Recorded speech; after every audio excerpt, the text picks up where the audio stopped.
Okay, Sunday, 26th of October 2025. So, Adrian's daily vlog, sharing smart stuff men should know.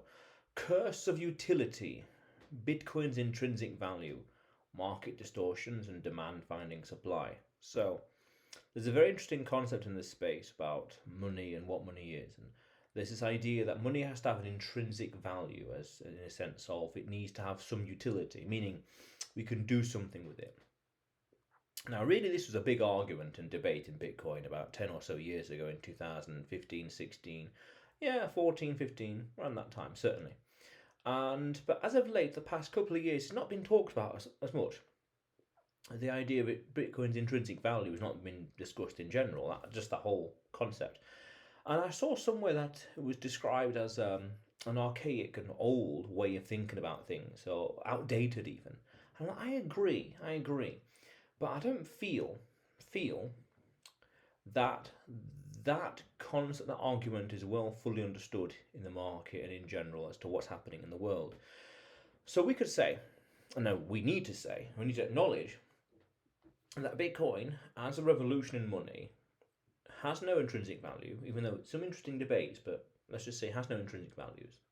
Let's posit that, because that would mean it's a distraction and distortion.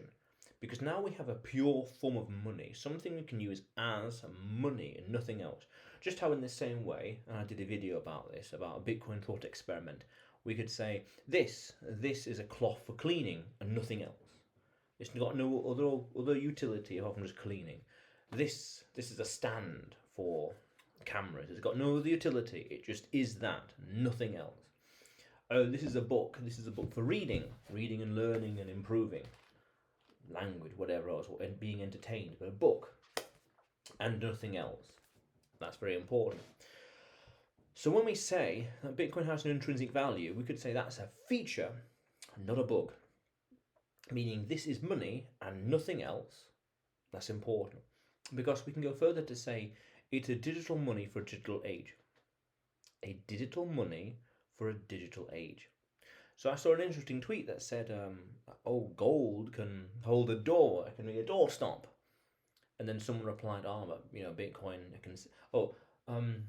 The tweet was, gold can be a doorstop. Well, can you do that with Bitcoin?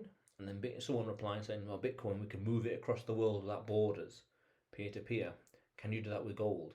I mean, moving undetected across borders internationally. And the idea is no. The reply is no. Because we could say that it's physical properties that imbued by nature and by God or by the universe its intrinsic values, as in the atomic structure. Because it's dematerialized, Bitcoin is dematerialized, it's digitized. Digital money for the digital age. That's the revolution. That's one of a few revolutions. The fixed supply and the self-custody are other revolutions. And I did a video about that as well a few months ago or a year ago or something. I remember I was in Manchester at the time. So we could say that Bitcoin has no intrinsic value on purpose, and we can go deeper to say, what a relief it has no intrinsic value. It can't be used for other things. Like in the same way gold is money, but it's being used as a doorstop, gathering dust to hold the door closed. Or this piece of cloth is a cloth for cleaning things, glasses, as a matter of fact, and nothing else. What a relief. We have a kind of money that's pure money and no other market distortions. Meaning, and distractions. Meaning, people are going to be buying gold for industrial usage, not as a form of money, as a form of unit of account or store of value, things like that. They're going to be buying it for its industrial use. Just how in the same way copper and aluminium and steel and whatever else, palladium, you name it, is going to be used purely for industrial uses. But gold and silver as well. But gold and silver, you could say, is an interesting use case where it's got both. But we don't want that distortion. We don't want people in the market buying it because of its industrial use. But we want it as a pure form of money. No distractions. No distortions, pure money, a revolution in money. It's the 0 to 1 technology that leaves everything else behind, meaning why bother hold this as a store of value when this thing is better, much more powerful. And we can go deeper to say that one of Bitcoin's first principles is its fixed supply. No matter how high the price goes, therefore the demand, the supply will stay the same. Very powerful. Meaning Bitcoin's price can go as 1 million, 2, 3, 4 million, but that doesn't mean more people are going to be digging up things in their house to try and find more Bitcoin. Oh, just how in the same way, and there's an interesting video, the price of gold goes up, and people were taking gold watches, AP or something, I really forgot the name, and they were melting it and selling it for scrap gold instead, meaning the gold scrap metal value is more valuable than the watch itself, even though it was the same thing. That means that as price goes up, more people will dig around finding gold in different places and selling it. Meaning the gold over there, in the ground, a kilometre or 2 or 3 away over there, today it's not economically viable to dig up. But if the price were to get to $10,000 an ounce of gold, then it is valuable. Meaning that wherever there is a demand, because the price goes up, there'll be more supply comes to the market.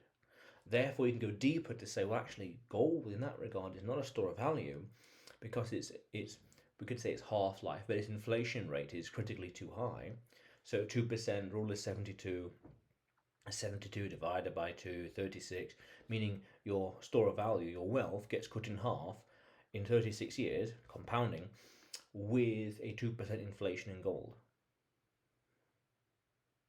And where's that supply going to come from? It's going to come from asteroids, or watches in this case, or digging over there, digging over here, things like that.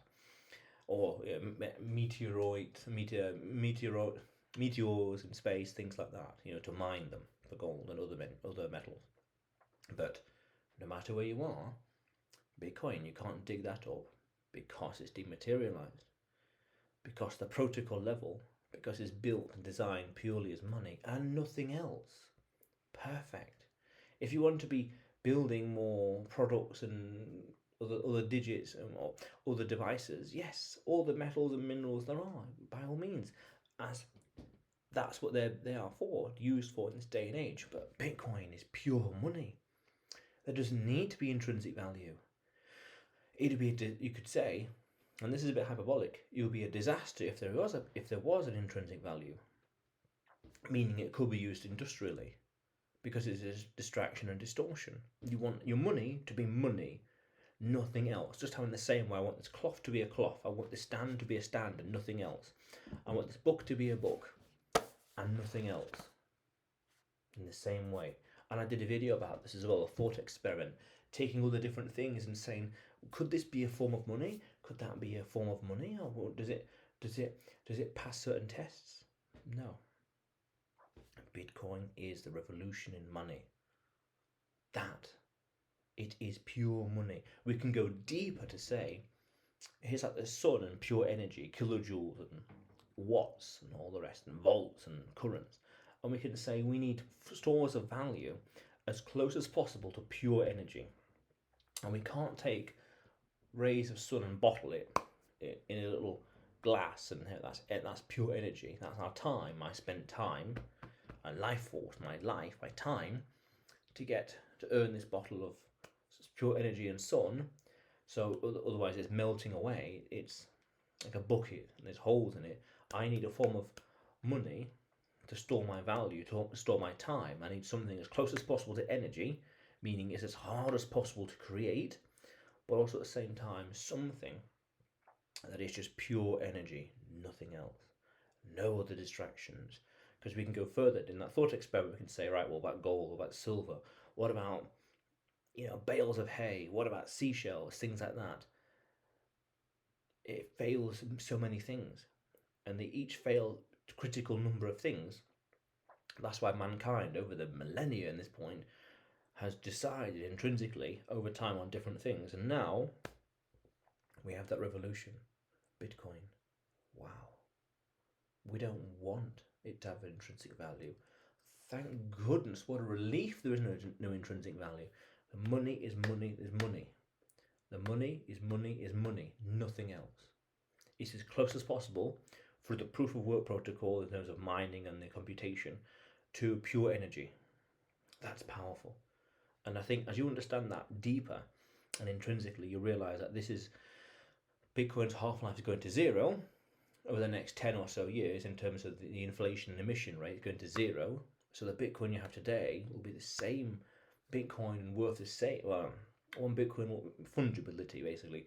One Bitcoin will be one Bitcoin in 10 years, 20 years, 50 years, 100 years, 1,000 years.